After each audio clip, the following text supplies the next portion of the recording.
Hi everyone, I'm Sredna Kanowski, and I'm an artist, I'm a writer, I am a techie, I'm also a small business owner and jewelry designer, so a lot of these things, what I do.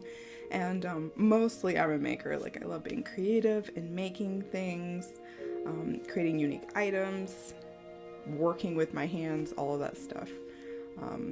Are things that just make me me. So this is my first sort of video where I'm talking to people who are watching the video. So hi everyone and welcome. Thanks so much for hanging out with me for a bit. And then I just got my new mic. Let me see if I can pick it up for a bit and show you. It's a blue, I believe it's a Yeti. There's another YouTuber, Katie Jobling, I think is her name, an artist, and she makes like vlogs and records herself painting, and she recommended this microphone, so I was like, I'm gonna use that too, just to make it a bit easier to hear and things like that. So for today's video, I wanted to record the process of creating this dragon painting. So for the painting there's a lot of things going on. Here's kind of the original sketch, if you kind of want to see what it started out as. So when my husband requested a painting from me, he said he's really into like trebuchets. He likes medieval warfare. So he wanted a like scene that could take place during that time. So we have he also likes castle sieges, so that's what we have going on. So we have this like castle here, we have this sort of like crumbling wall, there's a bit of like village housing in the background, or in this, the background of the painting. You'll see like a little bit of villages and trees and roads. And then in the foreground, in the front, you'll see the trebuchet. You'll see, and then these are trees that have sort of been burned up. Just like burned trees, sort of like a decaying forest, that sort of thing. And then climbing one of the rooks is a dragon. So this scene is fantasy inspired, and a dragon who's laid waste to this castle, and this is what we have left behind. So to start working on it, I'll tell you about my process. I looked to like Google and Pinterest and Instagram and really just anywhere I could for a lot of images of things that I wanted to be in the scene and what I wanted things to look like. I cannot show you those images that I used to create it because of copyright and things like that, but it was really just doing just like a Google search, looking at images until I found like ones that I liked.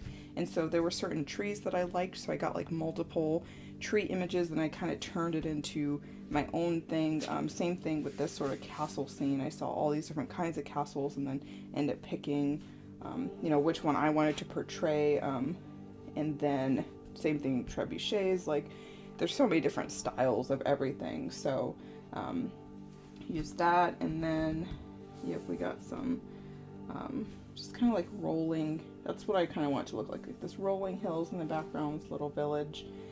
So once I found these images that were like inspiring and I was like, okay, this is what I want to include in here, then I went to, I used my iPad just so I could make a lot of changes easily, and I used the app Procreate, and that's where I can show you, since this is all about showing you the process. Let me go ahead and open up. Oh yeah, so here I'll show you in my iPad. I have like multiple layers going on, and I basically I just removed the dragon right here, because at first the dragon wasn't going to be like curved around the rook. I think I had it somewhere off in the distance.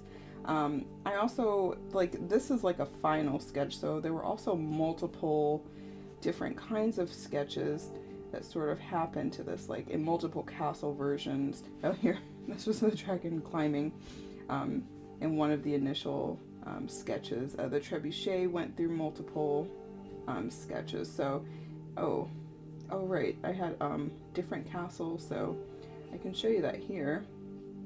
Probably remove the dragon, but here's a this is a slightly different castle version. Let me see. Is the forest there? I'm not sure. Maybe that wasn't there. So here's like another version. I believe, yeah, this was just a different shape of a castle.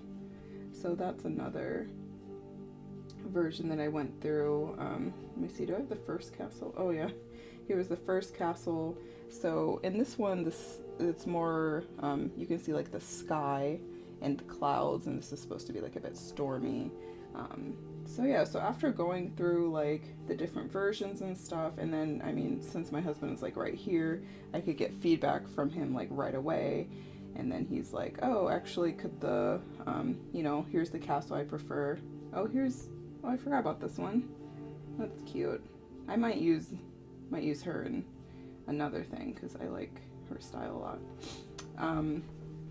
So yeah, so I was able to, you just get feedback from her right away, like, hey, like, which kind of castle scene are you feeling more, or where, you know, which kind of forest are you like kind of into, and stuff like that. What kind of setting do you want? And so like really over a period of like probably months, we were talking about this, and I think we started trying to think. So the initial project, he asked for a castle, a trebuchet.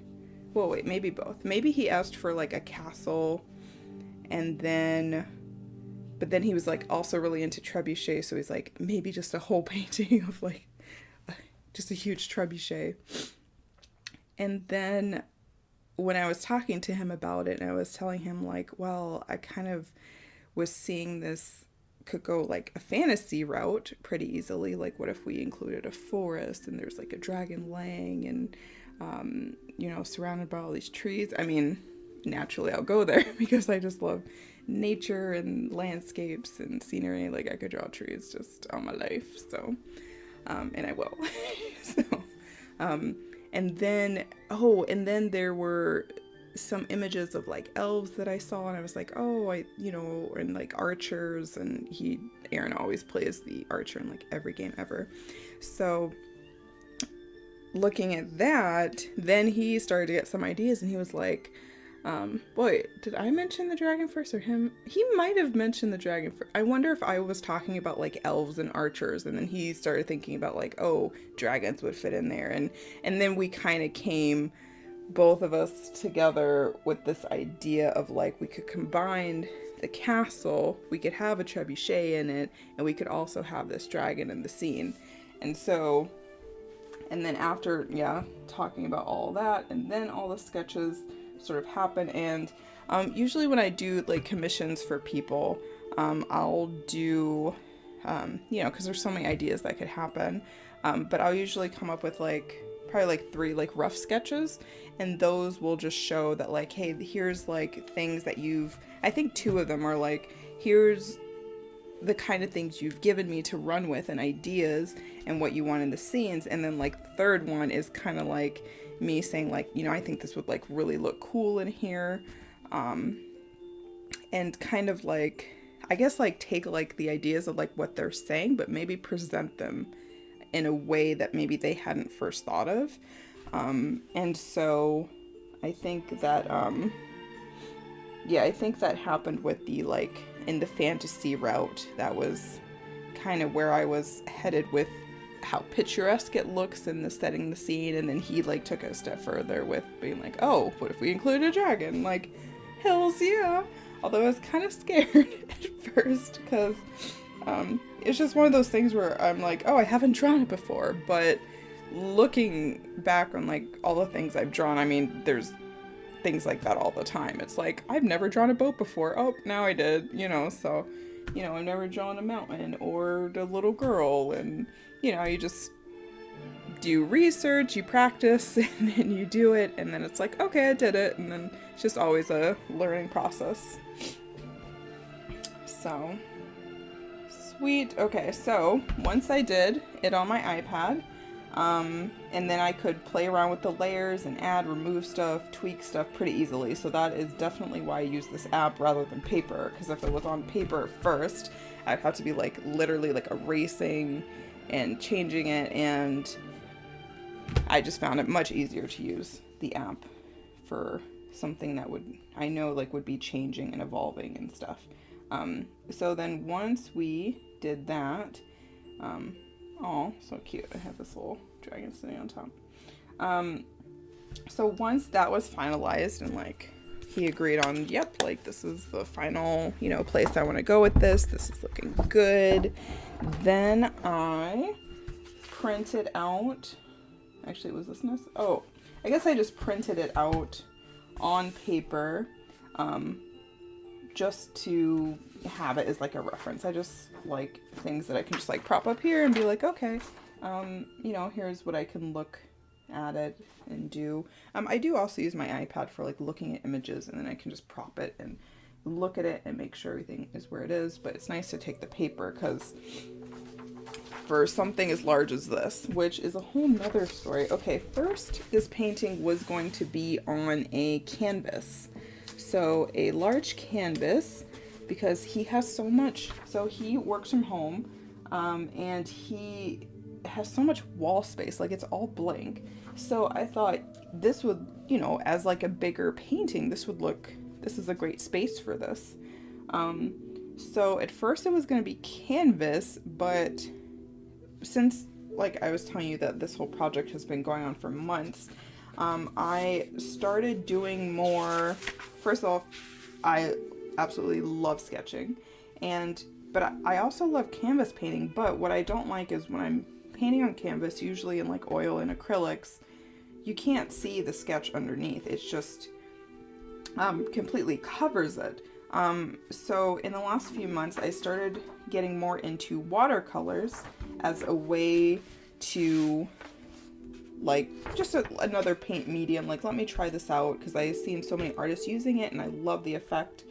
So then I started to realize that oh my god, with watercolors I can sketch something out, paint over it in watercolor, and the sketch will still show through.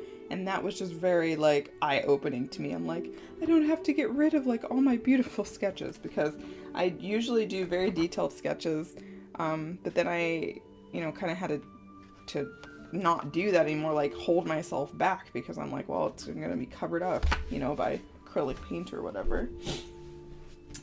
So for this project, I then asked Erin, I was do you care, which way I paint this or whatever, but I was thinking, watercolor, and then that way I could, have the sketch show through. And he's yeah, go for it. I love the sketch and everything, so yeah, I want to see it later. I'm sweet.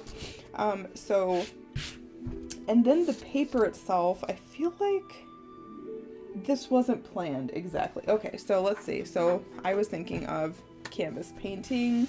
Okay, the order of history is going to be a little bit wonky here, but let me see. Oh, I had gone to, because I live in Fargo, North Dakota, and there's not many options for art supply stores and things like that, because it's a pretty smaller city. But I had visited my friend who lives in Washington, D.C., because I'm from Maryland, original. Well, I grew up in Maryland and California.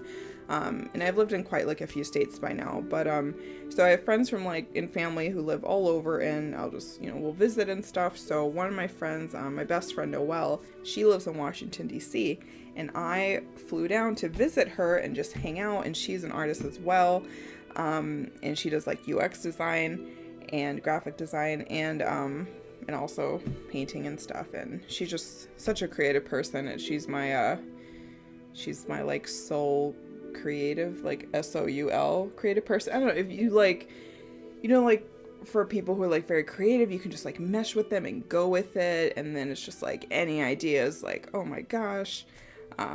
seen something I've never seen before. Like, this is just so unique, and just people who appreciate the arts, I would say. She's definitely my person.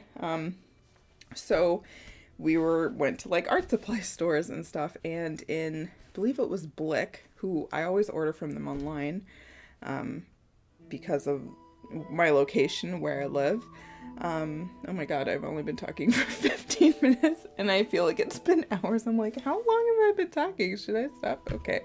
I'm not used to talking this much to a camera, I guess. Usually Aaron has to listen to me babble, so this is good for him too. For both of us in the sake of our relationship. Where was I? Oh yes, Blick. So I got to go into the store for the first time, and I was floored. I was like, this is my jam. Going through all the aisles, which are a lot, and seeing what they had and being able to like feel the things like in person and see them. I'm like, this is so cool. Like, oh my gosh, if that was near me, I would go there all the time. I do have a Michael's here. That's like my art supply shop, and I do already go there all the time. So if there was a Blick, I would just be in art supply stores like 5 days a week.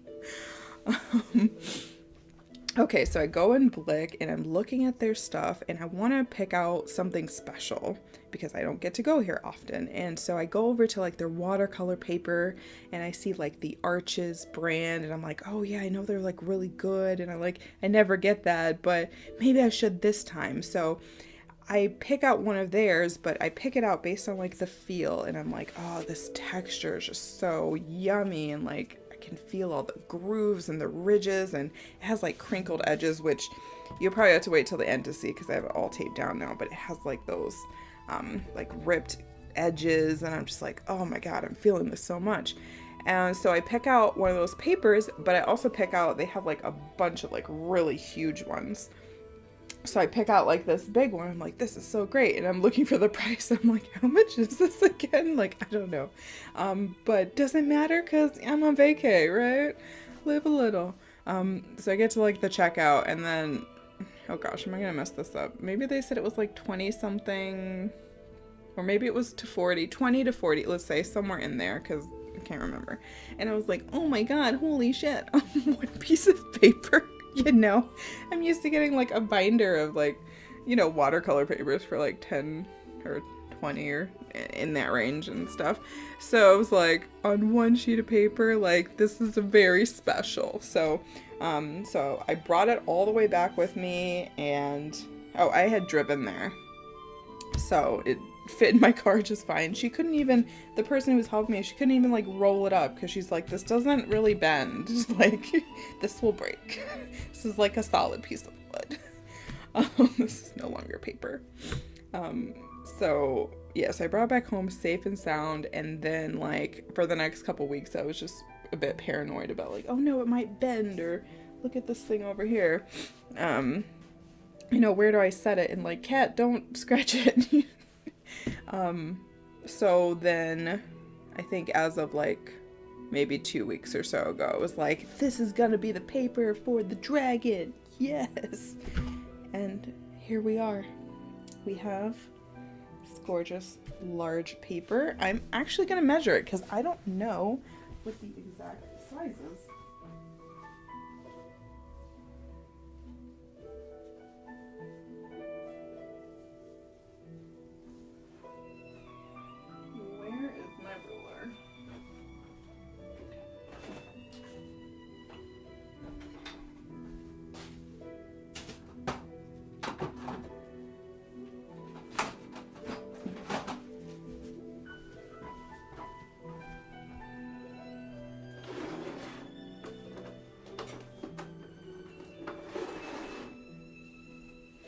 Okay, so let's see, 12, 24, about 6, so 24, 4, 30, yep, 32.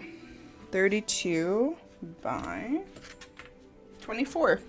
It is 32 inches by 24 inches, which is the largest watercolor painting I will have done. For like canvas painting, I have done, I think up to like, yeah, 36 by something. Yeah, I have like a wave painting over there. Yeah, so for, you know, doing like a really detailed sketch and then going over it with a brush, like this is the largest freaking brush I could find. And for like the brand and like everything I like and what I'm familiar with, not like the largest brush in the world, but, and you know, for their selection, and I'm like, the fuck, like that's what I'm supposed to do. This is gonna take a while. So now I have brought you up to date onto how I got the paper, how I got the sketch. And so I used now onto how did I get it on here. I used the sketch that I had finalized in my iPad using the Procreate app, and then I used my pencil, which, let me see. Oh, I love these pencils. I got it at a local, what would you call it? I don't know. It's like an eclectic shop. It has like everything. Like you could get like binoculars or a pencil, or you could get like some, I don't know, dishes or an apron. Like you could get cards, a bag. It's just everything. Zan-Bros is what it's called over here. So they were advertising these pencils that I got to try out. So it looks like this one is Black Wing. It feels so incredible. And the eraser, which I have worn down, it's usually out to here, is so soft and nice and makes such clean erase marks. So they're a little pricey, but I feel like they're worth it for certainly doing things like this. I also like it for like when I'm writing stories. It's just so easy and smooth just to keep going.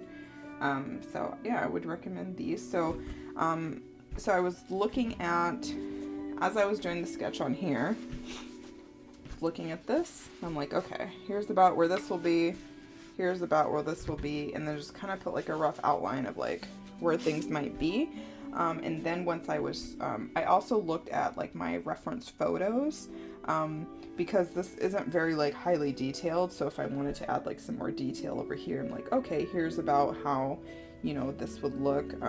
As you can see, the dragon here, you know, it's a lot different. So this is like a combination of like a bunch of different dragons I saw, and then I thought it would be cool for it to be like grabbing on. And I really like this highly like decorative armor on here too. So I think I'll go in with ink at the end and add some more detail to the eyes. But anyway, so yep, so then I did that. We wanted crumbling castle walls, so I added some little details to make it look like it's crumbling. The trebuchet, when I had put it on here, I saw that I was doing it directly at like a side angle, and based on where its position would be, if it was, you know, someone had like wheeled this up to a castle, it would actually be facing like this angle. So in my newer sketch, I took my time with that and made sure it was facing in a more realistic, sort of more believable way, you know, something that made a little bit more sense. And then I added some more details because I can, because it's like freaking huge, you know, this is the size of my hand. This is ridiculous. I usually work on like little mini pads, I swear. Like I usually work on like maybe 5x7 watercolor paper, or like 9x12s or something, which would be like, this would be like a 9x12. This might be like a 5x7. So having all this space, like, oh my god, this is amazing. But it means I can be like really detailed. It's like, yep, you'll see all of that when the time comes. So, let me see, any changes I really made? I think, yeah, just adding a bit more detail. Oh, I just thought this would be so cool because I'm like, oh, he wants it to look like this is like, you know, just like a crumbling castle, like this is like after the war sort of thing, after the dragon's taken it over. So I decided just to add this little like crumbling detail to look like, oh, I got like a chunk taken out and there's some pieces like mid falling and then like hits this roof and there's already a hole in there. So I thought that was fun to add. Oh, I put, this is gonna be like a little flame. So there's like fire on this flag, you know, because now the dragon rules it. I think other than that, yeah, I kept, that's pretty much the sketch. So it's funny because, like, you know, you think like, oh, that's your final sketch, but then you go to lay it out and you're like, oh, maybe a little bit of this, a little bit of that. I just keep playing around with it till it looks really good. I did, something consciously that I did do though, is that I wanted to give a lot of focus to the dragon. So I did make it a bit bigger in relation to this other tower right here, whereas in this one, this tower is a bit bigger, but I did feel like I wanted it a little bit slimmed down, I guess, like this is a bit wider, just because I didn't want it to take over. Like, you can see this, you know it's a castle, but I really want your eyes to be drawn to the dragon, and then I also want people to focus on the trebuchet a bit. So I went more detailed with those things, and I noticed that for this rook that the dragon is hanging onto, if I added like a lot of detail within this, it kind of took away from what's going on with the scales of the dragon. So I tried to like minimize that so the dragon would like further pop out, and I think I was successful with that. Looking at it, I'm like, okay, my eyes are drawn to like look at this thing. And so I do want to mention, I am more familiar with drawing like architectural pieces. Like I like drawn like houses and castles and I don't know, vehicles and buildings and I don't know, rocks and crevices, that sort of thing. So I'm familiar with that a lot more. Like I can go out and I can see these sorts of things represented in lots of different regions around the world and stuff. Like everyone has their own way they've done architecture. With dragons though, because it's a fantasy creature, it doesn't exist in nature, it was so hard to come up with what it should look like what looks right. It's completely made up. Like, you may see it and it could really look like so many things, and because everyone has their own take on it, they always come out like a bit differently. So that was a bit hard for me because I'm like, okay, I have to kind of like make up my own based on kind of like what I know. And so I would say the things that I knew about when I like was looking up dragons and stuff is like the face it has a lizard body. So I have a leopard gecko. Actually, her name is Kara, and her face, I mean, without all the armor, but this is like a pretty similar structure. Like her, she has a fatter tail, but like the face is actually pretty like lizards and those kind of reptiles have a pretty similar facial structure. It's kind of like smaller here, and it kind of like fans out wider, like a bit around here. The neck itself, I mean, we have some reptile things going on. We have like scaly patterns. The neck was more snake-like to me, so I use the snake sort of effects there. The claws and talons, I mean, oh my goodness, if you look up like lizard hands, they got some pretty crazy hands. So some of the hands I wasn't really into because some were like roundish, or they were like so like elongated and had like different, I don't even know how to sort of do. It was just like, it was almost like too out there looking that I felt like if I included that, it would kind of like interrupt the believability of it. So I stuck with hands that, like, honestly, they could be like human hands. I mean, they look like witches' hands to me, and like I just really wanted these like long nails, almost like a witch's talons or something. I mean, there's certainly lizards that have this sort of thing, but honestly, lizard hands can be like any freaking thing. So I just went with more of a style that I thought is pleasing to the eye. I look at it, I'm like, okay.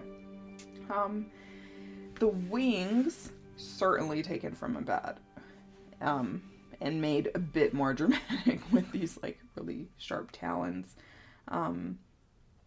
But yeah, those bat wings, like they have like all these like sort of like bony structures going all throughout, and the way they hang. Also curtains. when I was drawing this, I was thinking about how curtains drape and, you know, how they kind of fall in that way. And that's why you can see all these creases here, sort of leathery bat wings. And then the scales, oh gosh, I had so much fun with these. It's just like scale. I mean, they have such beautiful scales.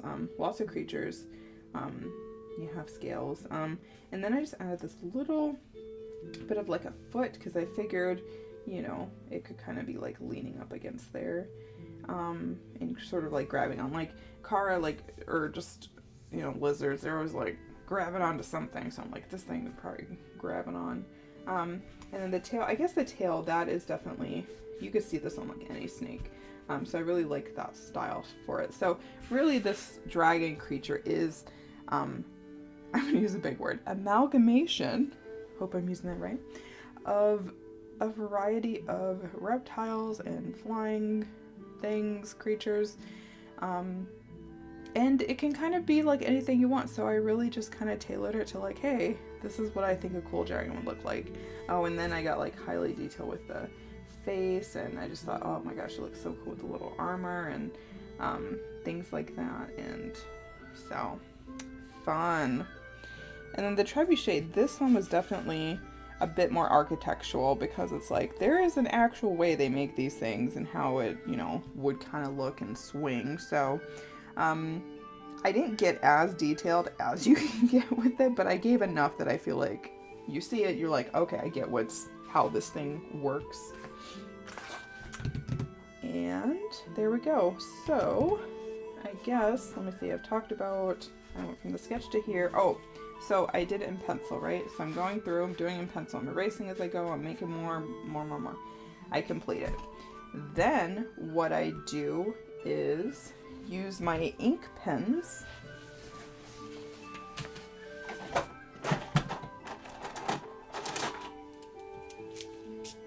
Here's my ink pens. So these are Winsor & Newton. They're water-resistant, non-fading pigment ink in the color Black Noir. And they have a variety of different sizes from like 0.1 all the way to 1.0. And so for this size of sheet, I used the 0.8. And so I went over like my pencil sketch with this, like just right directly over it. Actually, this looks like I didn't quite connect that. So, oh, I could do the eye right now. Oh, I put some of that stuff over it. So with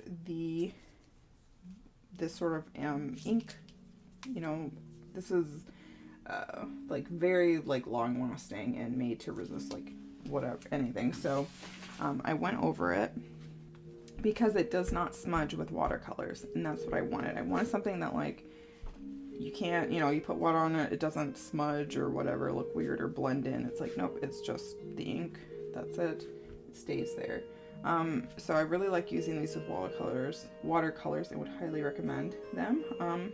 I believe I got, oh yeah, I get it from Blick, because you can get like a pack of them. Like at first I started with a pack, and then once I knew the sizes I usually go for, then I like buy them individually. So, and they're very precise, like you, right where you put them, it goes there. Which, I don't know if this is worth talking about, but with these I found, this is where I started with these, Pigma Micron, but I found that they would kind of like, this tip, probably can't see it, but it's kind of like bent a little, and I noticed that like if I like applied pressure as I was doing it, it would kind of like bend and twist, and I'm like, I can't be having that when I'm doing like, you know, permanent work like this. And then I just kept it because I'm a glutton for punishment. But so anyway, I would definitely though highly recommend the Winsor ones, because those ones are very like precise, and that is exactly what I want when it comes to this. So after I put, you know, went over the pencil sketch with those waterproof inks, then I use this eraser, Prismacolor Art Gum, and I'm not exactly sure what size this is. It came in like a pack. I feel like I got it from Blick, but I could have got it from Amazon. Those are usually my go-tos for art supplies. It's either Amazon or Blick. Or Michael's. They might. But Michael's website isn't like the best for searching stuff, so. But I like going to them in person for sure. Picking up canvases and whatever. But, so I believe I might have got this from Amazon, like a pack. Bunch of them. So then I just took the eraser, and after the ink, you know, was dry and everything, then I just went over and I erased all the pencil. So all we have left now is the ink, which will be showing up in the final drawing. Okay, next step. You can see there's a lot of steps to something like this. Next step is to add this to the drawing. This is an art masking fluid, also by Winsor & Newton. They make some pretty good stuff. So this is used for, there are any spots that I want to remain white, because for watercolors, it's very hard to keep an area white because it's so see-through, watercolors, you can't really just take a white and be like, oh, I want that spot to be white, like you could with oil or acrylics. So with watercolors, you almost have to like remove that piece from the equation so that it just stays that way. It just stays the color of the paper, and that is your white. So I took this, and then I took one of my brushes, and then I would just dip it in here. And see, it's like very liquidy and stuff.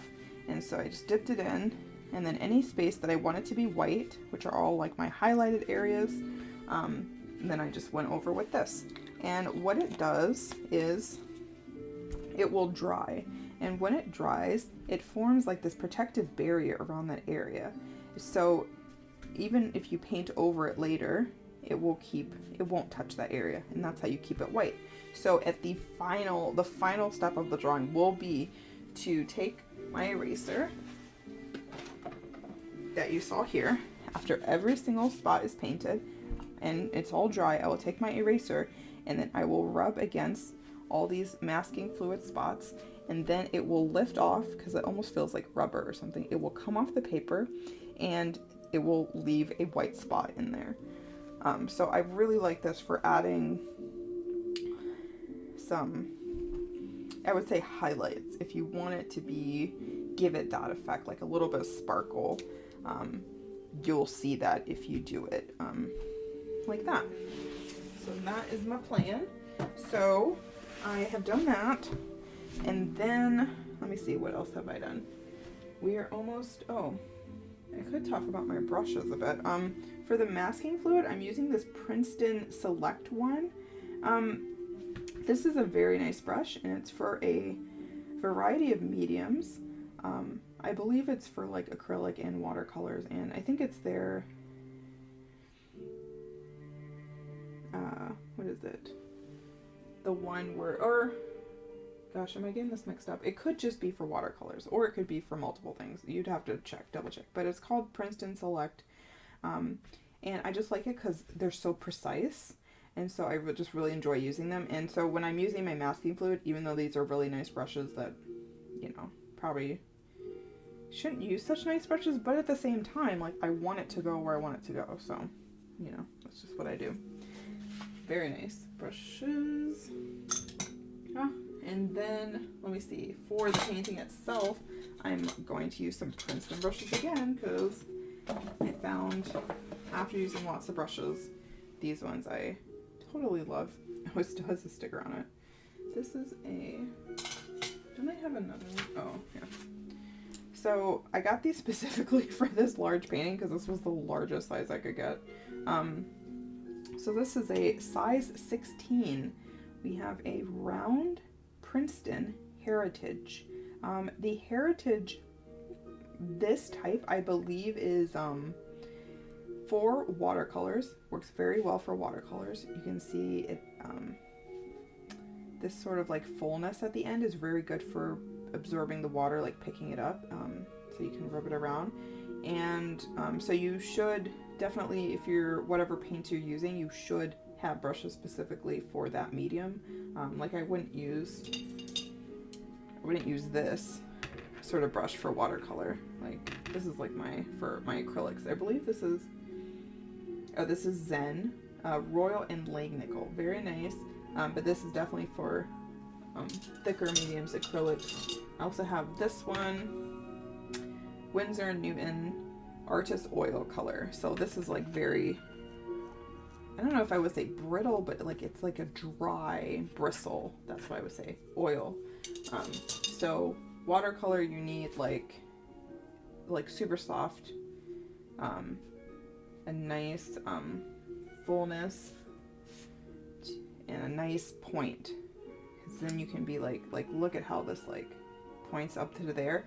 I can literally, like, if I do a line, it will just go in that exact line. Like, it's so precise. So I love these brushes. Highly recommend for watercolors. And these are, I believe, synthetic. I think it's like synthetic, gosh, should I say the word? Synthetic Kolinsky, or there's like a sable brush. There's like this animal that it's like, oh, they make such good, you know, like natural animal hair for brushes, something, but they're like really pricey. So I just went with what I believe to be like the next best thing, which is like the synthetic version. And I am extremely happy with this. I would probably only get a more expensive version if I became like super famous artist who's making a ton, and I'm like, what the hell? Sure, I'll get that Russian horse on the hilltop, brushing its tail, put it on my brush, sure. But until then, this, totally happy with it, and do not feel the need to look for more watercolor brushes or other brands. So that's what I'm going to be using, and I used this so far for this light green area. So before I started filming, I was like, let me tape this down, get to work, and then I was like, wait a second, I told myself I would videotape this. So here is me videotaping this. So the only thing I've done so far is mixed some greens. Where should I put this paper? Don't really need that sketch anymore. I've mixed some greens, and let me see what I have today. I'm using Da Vinci. Love their colors. Super vibrant and thick. Let me see. Oh, I also have some Grumbacher Academy. These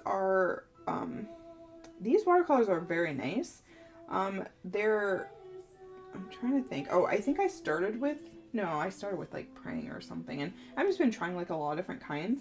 I do prefer Da Vinci, but like you don't, but I mean, they're like great price point.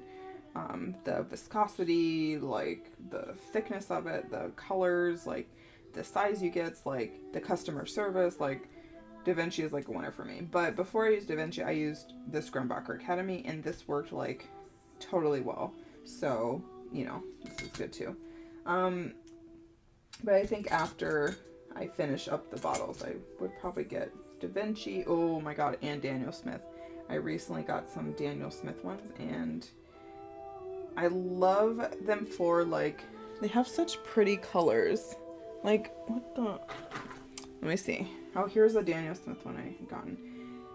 Duochrome turquoise, luminescent, and it gave such a pretty tone. So they have very, like, unique mixes, and they go on the paper beautifully. So, so these would be, like, my 3 top brands.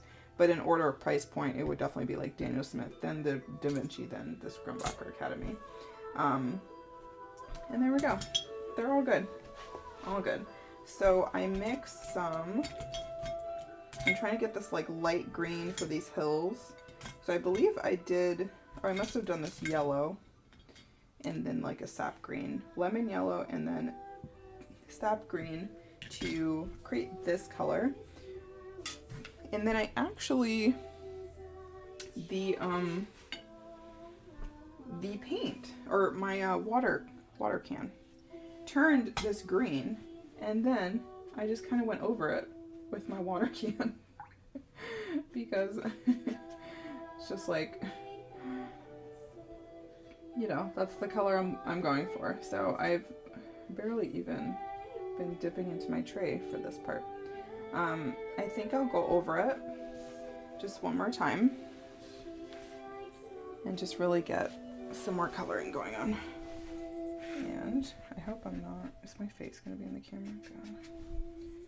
Okay, because I actually have to stand up for this. This painting is freaking huge. Just taking my water can, and it has this like just lovely light green, which is what I want right now.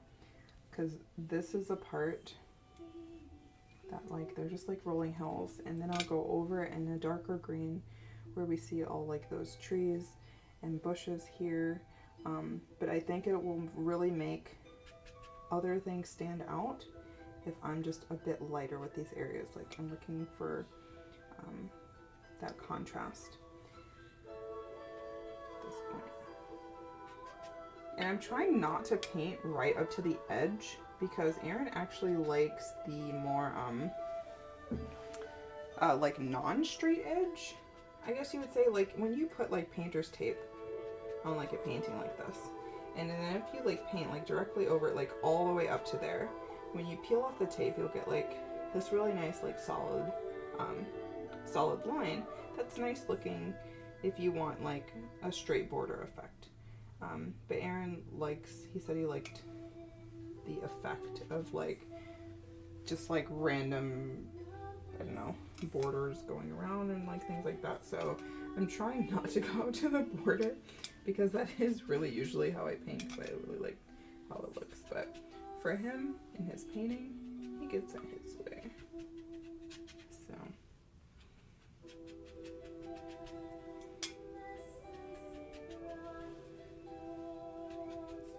and we got some like fantasy medieval music playing in the background. I'm sure you can hear it this whole time. But I honestly hate silence. Like, it's not that I hate silence, but just like when I'm working, I always have like this stuff going on. So I feel like that's good. That's added like just a bit more pizzazz. And so I think that I'm trying to go top. God, this isn't gonna. I'm trying to figure out how to approach this because I can't just go top down because it's like, what, I'm gonna do like half this castle and not the rest. I could attempt to go from left to right, or let me just, I think I'll focus on what's in the background first. So let me see, so that would be the trees here, or the space in between these trees, because these trees are actually in the front. So do more of these trees and stuff. So, but I'm wondering if I should finish, maybe I should finish up this little village. I'm gonna do the village. I think that's what I'm gonna do today. Today I'm gonna focus on this super background, which is supposed to be like these tiny little villages and little roads and some brush. So for the little villages, I guess they would have, what would they? Well, maybe I should do the trees next. It's so hard, which one do I choose?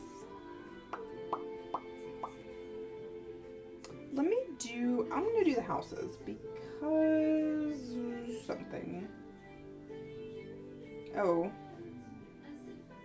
Gosh, which one do I choose? Let's just see how it goes. Let me see. Oh god, I mixed a lot of paint again. Watercolor does not take much paint to have a big effect. Like, to use it to move it around. So it's like, god. That's still. Let's just see how that. I'm just gonna add a little bit of color to these trees here. And I don't have to like follow exactly the shapes happening here. I think I do. Did I go smaller with this one? I'm gonna go a little bit smaller. I might do, see what my square brush looks like. We can get those.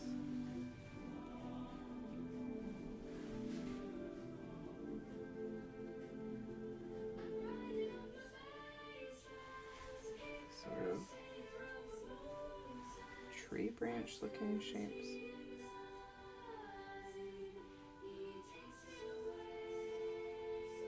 I'm not even sure which ones are villages and which ones are trees at this point. But that's okay. I might do, see what this, so smaller and then like, or it starts like bigger at the bottom and then like smaller at the top. That's how the shapes usually go.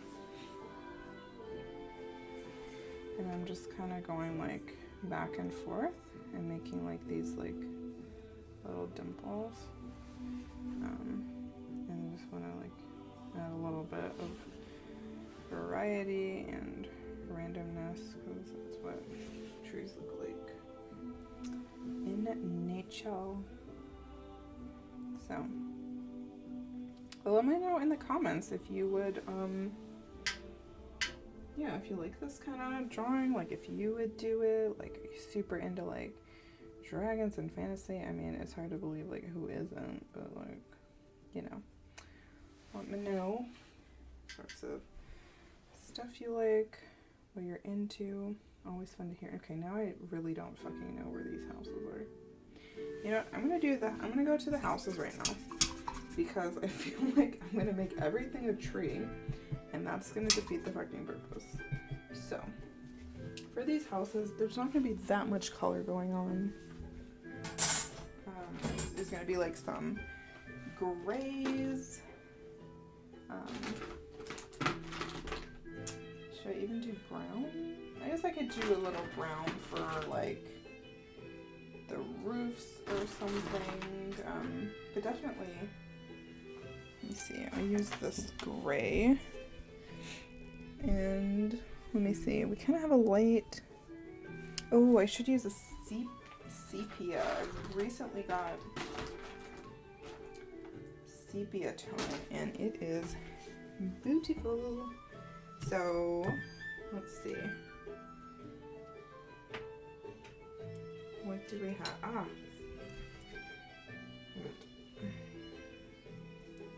Okay, I can tell this is gonna take a while. I'm gonna be working on this for like the next week. Oh my god. Because it really is, like, usually I would take like a couple days to do like a 9x12 sort of painting.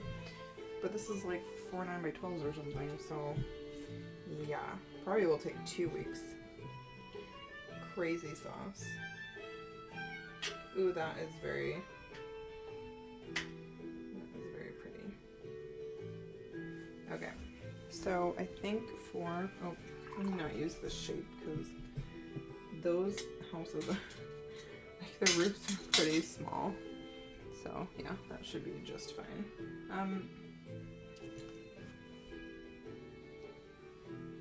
I guess I will add some, maybe a little gray and white just to lighten up the bottom, so to make one color stand out. So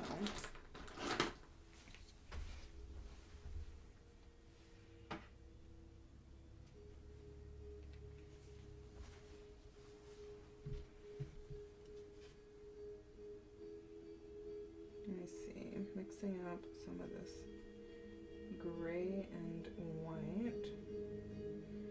Pretty happy with that. I think it just needs a little more color.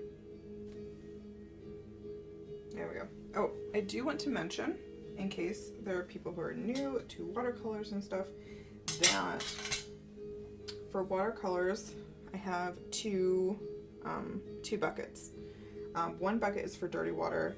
The other one is for plain like water. And so one I used to clean my brush, the other I used to add water to my brush, or to like my paint palette. And that was something that took a bit of getting used to for sure, because I never had to do that with like acrylics or anything. It's like, what, add water to it? Well, sometimes I do, but it's not like a, you know, unnecessary thing, you know, like you can always thin out your paints with that. I'm pretty happy with that color because I feel like now you know like what the fuck it is. So. Getting such really nice effects here. I'm wondering if I should just kind of go. God, this brush is so tiny though. It's hard to pick up paint. But I wonder if I should just kind of embrace that looseness and not fill like every freaking thing in, because it gives it such a, oh god, keep adding dirty water. Okay, after I just talked about separating. Oh my god, pretty. I'm really excited about painting, like it's my favorite thing.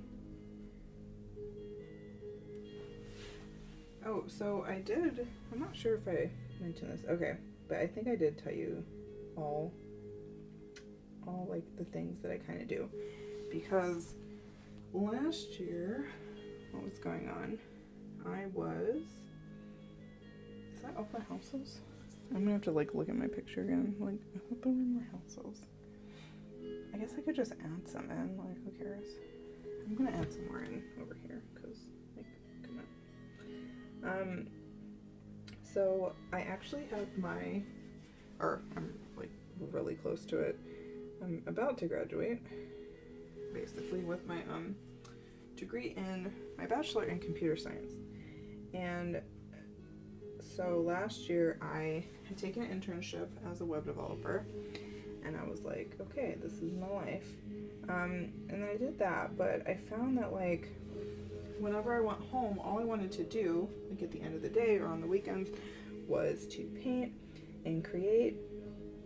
And I just didn't have any time to do that or any energy after like such long weeks and everything. So what I ended up doing after almost like a year of doing that kind of work, I decided to quit my job and find out what I could do creatively. I knew I wanted to be an artist for sure, and then along the way, because art is just something like I've always done, like whether I was getting paid for it or not, it's like it doesn't matter, like I'll always make art. It's not really a you know, something I do for money. But then what else did I do? Where was I going with this? Oh my god. I'm just making all these like little squares here because I want them to be houses and just add like a little more of like a villagey feel. Maybe even add some more over here in the distance, like how cute. So yeah, so let me say quit, you know, my job. Oh yeah, I knew I wanted to do art, but what I also found was that like it also made me discover jewelry making. So I was looking at like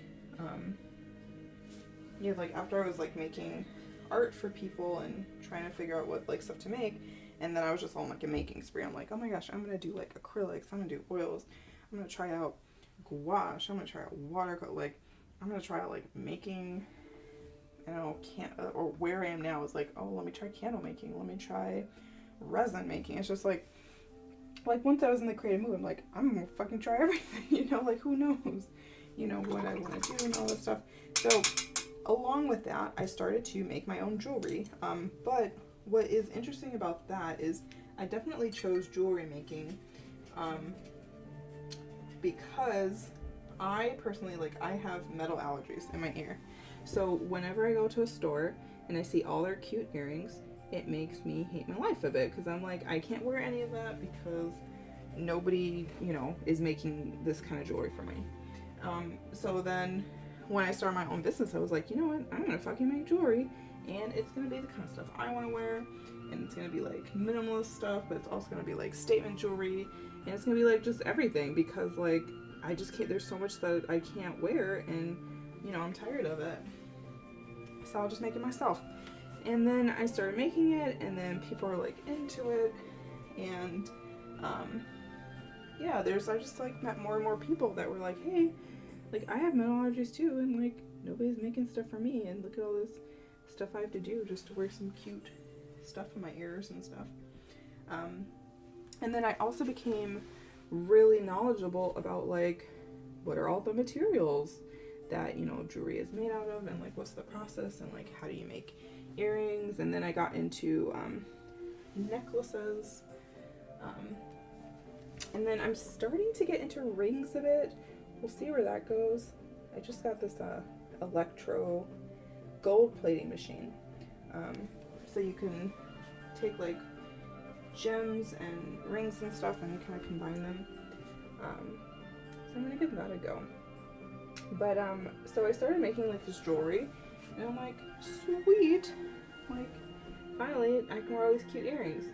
So that's like a part of my business that I just love that came out of that. Like, you know, you can be an artist and like love to create, and then it's like, who knows what you'll end up, you know, creating from that. But I just felt so much confidence after quitting my job. I'm like, this is not what I should be doing. And then once I started making all this stuff, I'm like, this is what I should be doing. Like, yes, this feels good. You know, although I do appreciate though my degree and stuff, because, you know, even though I'm not like a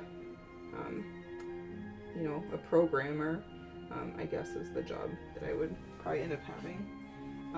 It did teach me a lot of things. Like, it taught me that, like, if I don't know how to do something, like, look it up, because that's what programmers do all day. Nobody knows what the hell they're doing.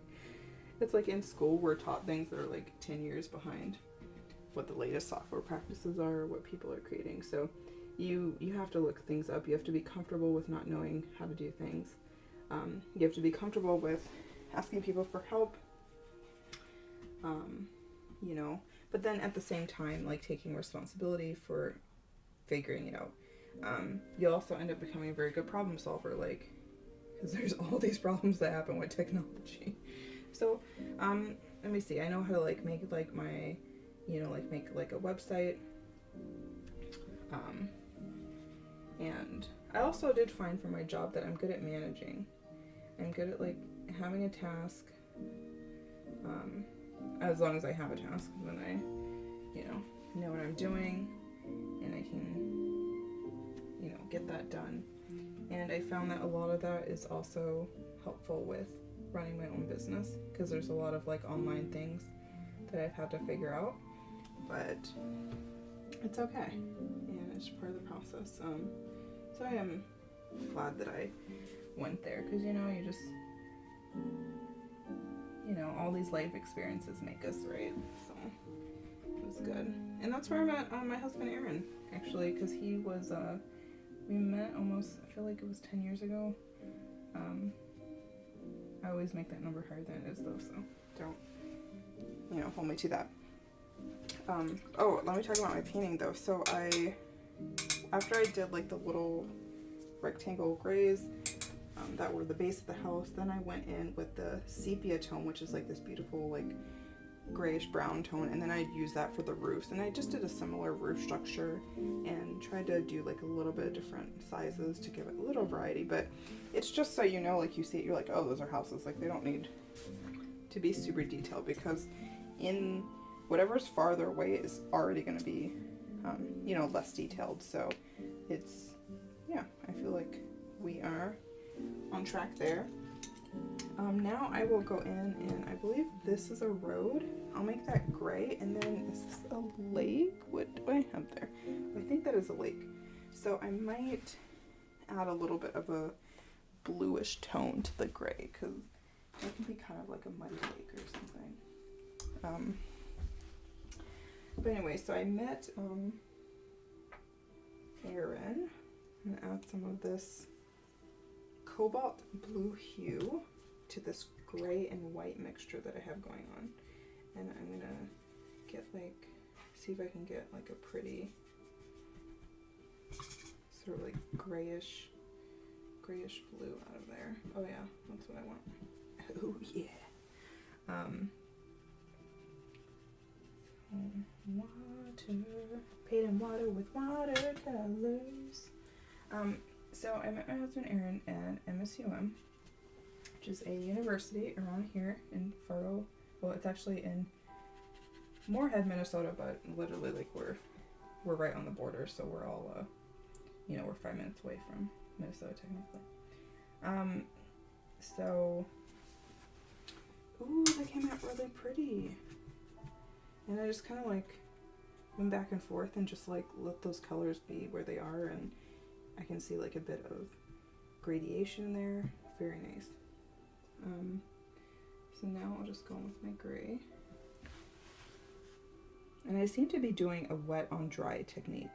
So I mean the paper is dry, but my brush is wet and that's going on there. Sometimes I do wet on wet, like wetting the paper first with plain water and then adding it. But honestly, this paper is so large that like it'd just be too much work for now. So for now, this is working swimmingly. Although I see the houses and the road are like pretty similar colors, so I feel like I might go back over the road with slightly darker, just to have that stand out a bit more. But let's see. Yes, so I met Aaron at the university, and he's going for computers too, and actually that's his job now. He does do software engineering full time. And yeah, when we met there, he was like really cool and like smart. Well, he still is, but like he loves to debate and stuff, and I'm more like, can we all just like be peaceful and not argue, and like if you have a different opinion, like maybe don't say it, because people might feel left out. I don't know, I'm just like, I didn't really like, my parents didn't really like encourage arguing, or I would say debating is what he calls it, or like healthy discussions, or you know, like it's just like we just kind of keep it to ourselves. So him like doing all that, I was like very taken back. I'm like, oh my god, who does he think he is? But at the same time, he told me, because we like to discuss this from time to time, he told me later that he was like impressed by me because he would like ask me stuff and I would be like pretty open to it, like whatever we were discussing, and he was like, people aren't usually like that. And I'm like, well, I don't know, I just think that people have, you know, variety of opinions on stuff, and like they're valid, you know, as long as it's not like harmful to somebody. I'm like, okay, you know, sort of thing. Like there's not just one way to live life or do things or paint or, you know, whatever. So that's, you know what, I'm gonna go a little bit darker. So that is how we met, and we moved around a bit. Most recently we lived in Seattle, and now we live here. Yeah, I wonder if I should have it stand out a little bit and do a bit of a black under there, or if I should just leave it.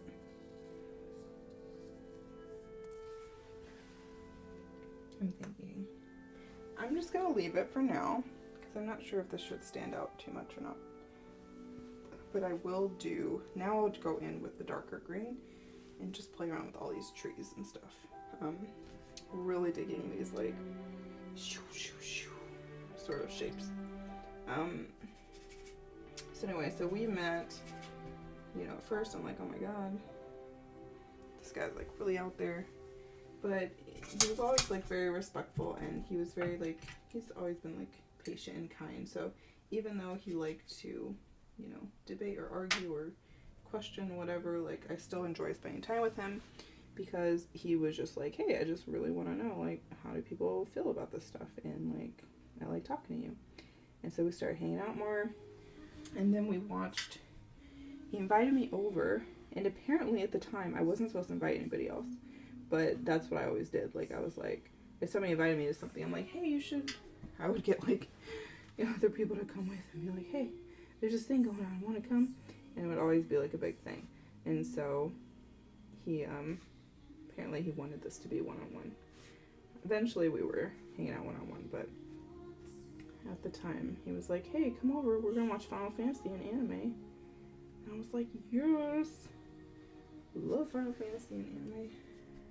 So I think, oh yeah, at the time I was learning, so my game plan was I'm going to, this is gonna sound really funny now, but I'm like, okay, I'm gonna move to Japan, so I need to learn to speak Japanese. And so I was double majoring in Japanese as well as computers. And I mean, I still am really into Japanese culture nowadays, and I do know a little bit of Japanese, but haven't kept up with it, so don't like start speaking Japanese to me or something. But I will say, what can I say? Watashi wa sureru no desu. Douzo yoroshiku onegai shimasu. So I can say like, hi, I'm Starna, nice to meet you. Can I even say, what else can I say? I can say like maybe please and thank you, and I might know some family members, but like, you know, we're not going to talk about the latest TV shows. That's not happening. So, but I do, I've always been a big fan of, I'm going to sit down now because of my back. And I'm just doing, what am I doing? They call it like stippling, which is like going like back and forth in these kind of like little shapes. And then I'm just practicing that same technique of like making sure the bases are kind of like wider, and then I'm going shorter on the top to just give that more tree effect that we are used to seeing in nature and stuff. Like usually the bottoms are, you know, big bottoms and all that. These trees are a little more fluffy, so I might go for a different brush just so I can have a fun little shape variety. Oh yeah, but I was gonna say with like cultures and stuff, like I've always been really into like learning about other cultures. And this, oh, for this tree I'm doing like a swirly motion, because I would like it to look like maybe like, you know, like soft looking and bountiful and stuff. Like those shapes from the Dr. Seuss one.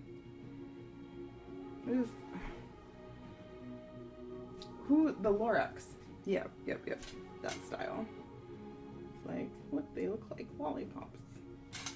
So anyway, so into different cultures and stuff, and actually my and this is certainly because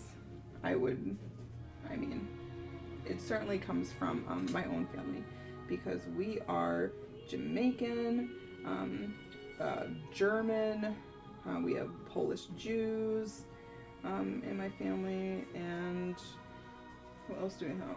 Did I say German? I think so, I did. Oh, and South Koreans. So just like a big variety of different cultures. And so I just grew up with just like, you know, we like have different celebrations or different things that, you know, we might wear, you know, hearing like different languages, people talking about I don't know, how they grew up and stuff, or like what's important to different cultures. And so I was just always like very aware of like, oh yeah, people like do their own thing, and you know, there's a lot of ways to be a person, and you know, it's all good, you know. So, oh, there we go. Ooh, that came out so fun. Loving it. Okay, so the other, where were they going to? Why did I mention the culture? Oh, because the language, yep, Japan is that, yep. So, so I've always been, I'm sure because of that, like interested in like learning about other cultures, and I just find it like so fascinating, and I just love learning about the different ways people live all over the world, and yeah, I just think it's super. So that is definitely why I was learning Japanese as well, and why I even envisioned like, oh my gosh, I'm gonna live in like this other country, and like I should know their language if I do that, and things like that, and stuff. And you know, like life happens, and it's like, and then I was yeah, I was doing the double major, and then I was like, oh my god, this is like a lot. I think I'll just do a single major. And then like my plans for like, oh, living in Japan, I was like, I don't know if that's gonna happen anymore. Like, I don't know. It's just not really my focus anymore, you know? Like, you have like dreams and you think about things and how life will go, and then like, you know, life goes ways, and you're like, actually, you know, my dreams changed, and you know, here's this new course I have before me, this new direction I want to go. So yeah, although I am kind of sad about it. I'm like, oh, I wish I could speak Japanese. But like, honestly, if I did take the time, I know I could. It's just like, you know, I just don't have as much time as I did, or definitely enough brain space, you know. Oh my goodness, there's like 10,000 characters or something I would need to learn to be at a I don't know, college level or adult level for Japanese. But I do need, so, you know, ironically enough, to finish my computer degree, I do need to take a foreign language because I'm doing like a bachelor's of art. And so then I picked Spanish because I do know some Spanish. Like growing up, like we did like Spanish in like high school and stuff. And so I'm just like, okay, that's something where like I have like a good foundation already, and so I could like learn on top of that, and it shouldn't be like too much of a thing for me and where I am in my life right now. Should be pretty doable, especially with you know, COVID and everything that has changed my life. So because now I have 2 kids, and they are in, Anna and Desmond are their names, and they're in kindergarten and 2nd grade. And since COVID and all the craziness, I decided to homeschool them because that just seemed to work out a bit better for us, and also for my son, Desmond. He does a lot better with one-on-one learning. He was having a lot of just difficulty in the sort of traditional public school setting, and so it's been working out especially well for him. My daughter, she's a bit more like meh. She's like, you know, when schools get back to normal and stuff, like I want to be right there, and I'm like, yeah, that's, you know, totally great. So totally do that. She actually tried in the fall. She was like, Mom, I want to go, you know, into okay, what is going on with these trees right here? What is the direction? What did I do over here? Because I'm like, why are they sloping that way? Like everything is going sort of that way. Where was I? No, I can't remember where I was going with this. Anyway, I'll just improvise. Maybe I'll just make like a little ring for them. So yeah, so she wanted to do that, but then like she was in school for a bit, and then she was like, no, I just want to be homeschooled. I'm like, okay, we can do that. And then later she was like, I'm gonna go back to school. I'm like, you know, we can't do that. So, you know, whatever you pick, you're gonna have to stick with that for like the next year, girl. You know, can't be changing up the plans like that so much. So there. Well, I am actually pretty impressed with these trees because I can see a variety of shapes. Like when I use the square brush here, we have these lines going back and forth, which looks more like a certain kind of tree. And then we have these more like circly blended end ones, and then we have these that have kind of their own unique shape. And then I also see a variety of colors, like here's darker ones, here's like most light, there's different shades. So all of that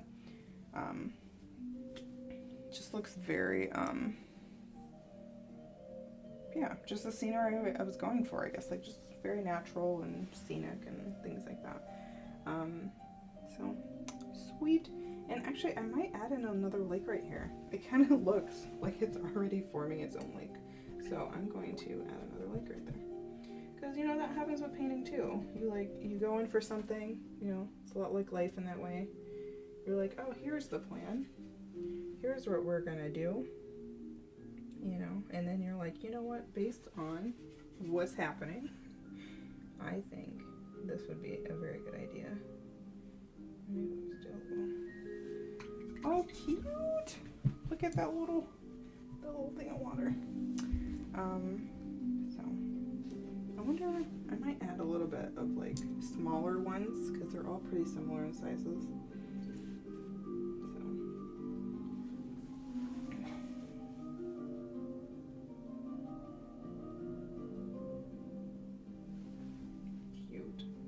Just like, you know, like a little bit of brush on here. Like you might see at the when you go to a lake and stuff.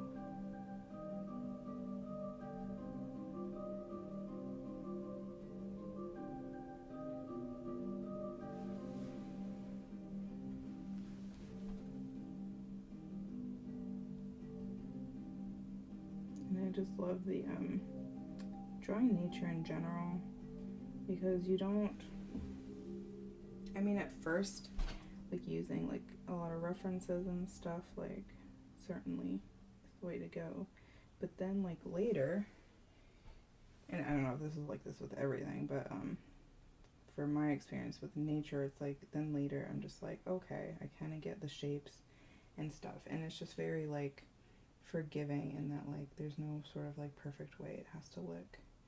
It's just, in fact, the more random, kind of the more beautiful it looks, because, well, to me, because I'm like, oh yes, that is nature. Nature is, you know, grows whatever way it wants, really. So, let me see, next I think I'm going to, in those places where I have some rolling hills, I think I'm going to add a little bit more color to just really define that a bit, because that is a shape I am super into and I really want this to stand out.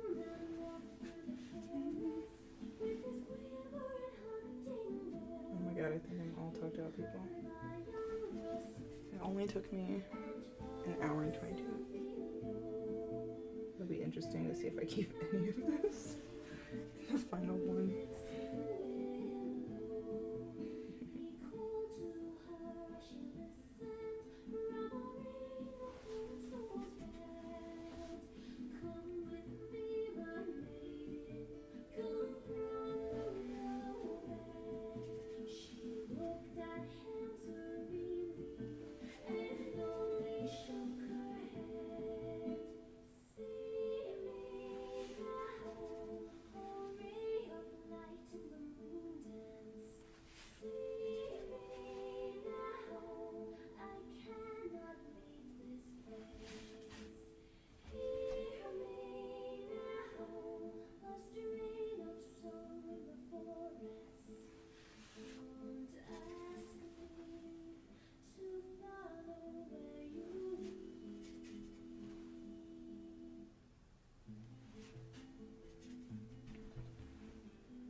Well, thanks for hanging out.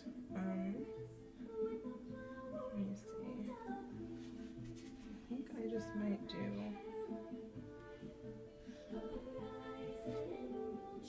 Well, I think this is what my plan was for today. So once I have that, then I should be good. And then I can do sort of the rest of it another day. But I do want to. I hope this isn't too much paint.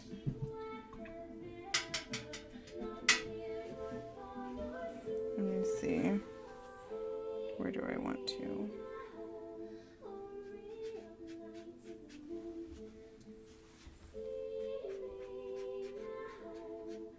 Get a little bit more.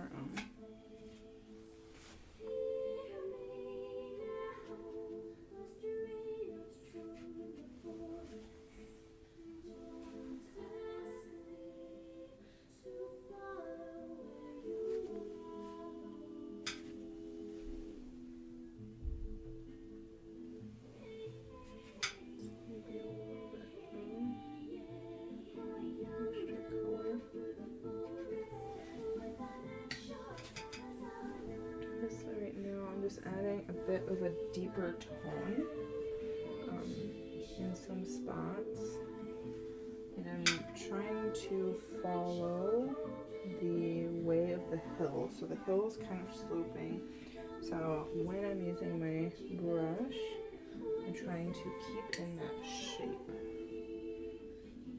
I think it gives that a nice effect.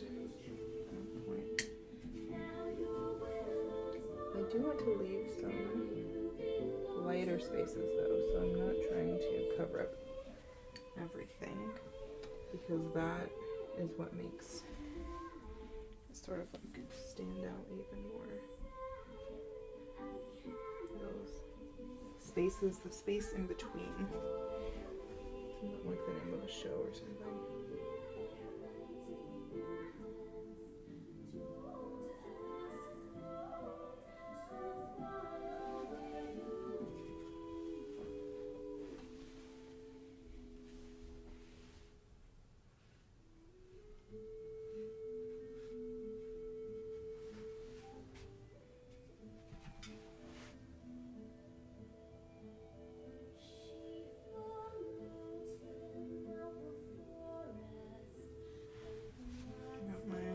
Medieval music playing,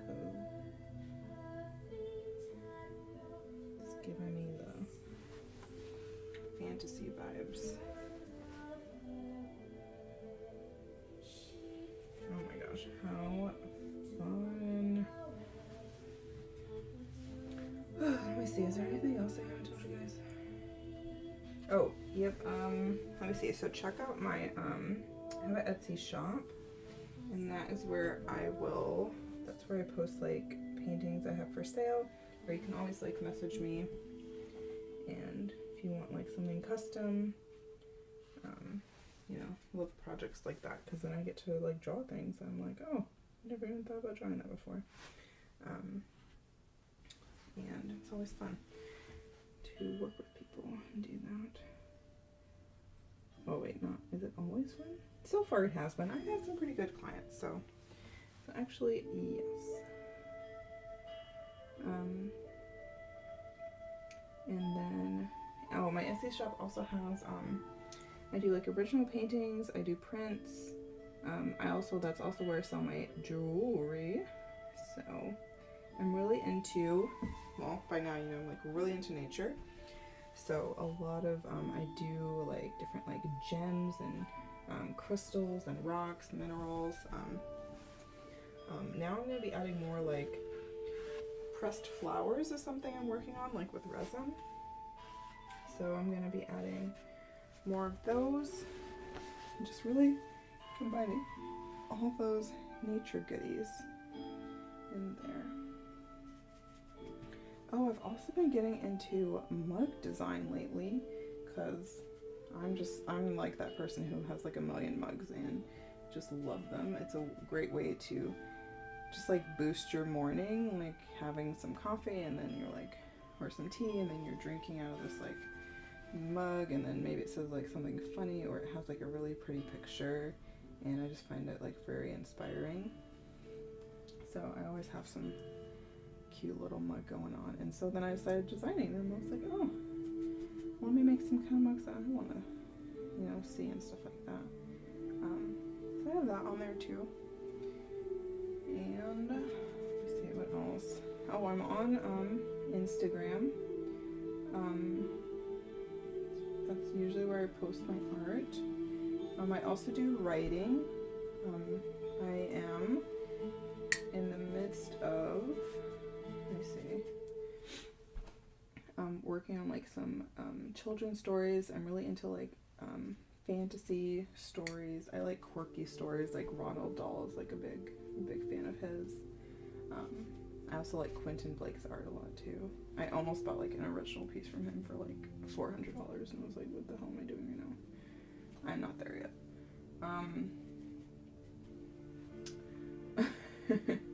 But you know, so I'm on their Instagram. Let me see. I do writings on like a blog.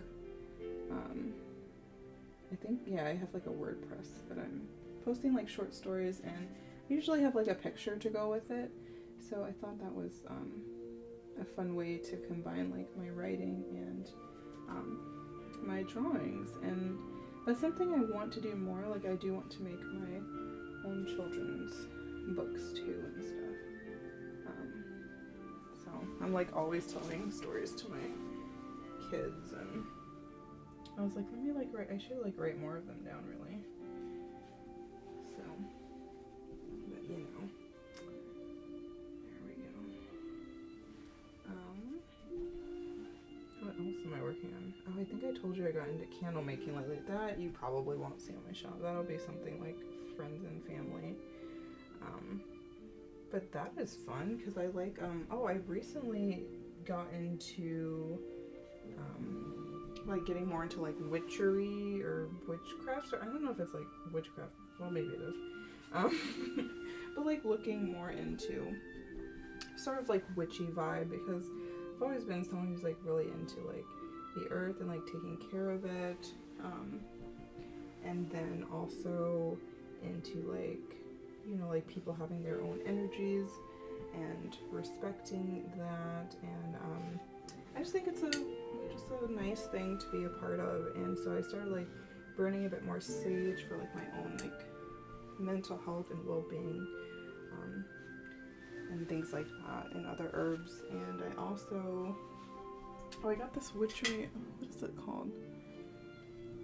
Oh, let me get it real quick, because this is a book I've been reading lately, and I really like it. Oh, Witchery, Embrace the Witch Within. And the author, Juliet Diaz, just goes into how there's all, you know, sorts of different kinds of witches, and how we all have like our own thing, and you know, like what, you know, brings you joy or gives you guidance, like what works in your life. So I'm really enjoying her approach, and I enjoy her readings. And also it's really fun to do like some of the rituals in her book. She's like, get some water and get some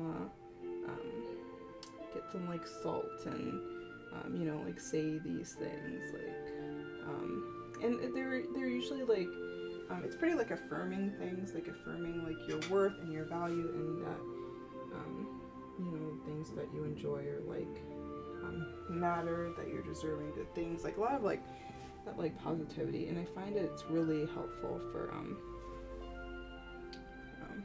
yeah, just like nice reminders to myself. I'm like, yeah, I love that. Words of encouragement. So just feels like you have like a friend who's like on your side. Stuff. It's good. Which I'm on your side too. So there's that. Okay, you know what? Super happy with how this is turning out. I want to make this, I'll probably make it a little darker, because I don't think my lighting technique is working. Just to give it a more of a transition. Smoother transition, I guess. Oh, actually maybe I should, this would be a good spot to use that that wet technique. Then you'll see some cool effects. Here, we're just dipping in the water. And I love that this paper can handle this. Like if you use like cheaper watercolor papers and stuff, they'll start to like peel at this point. Like your paper will start to like come up, because I've like gone over the spot more times than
think there's a little tree thing supposed to be happening there.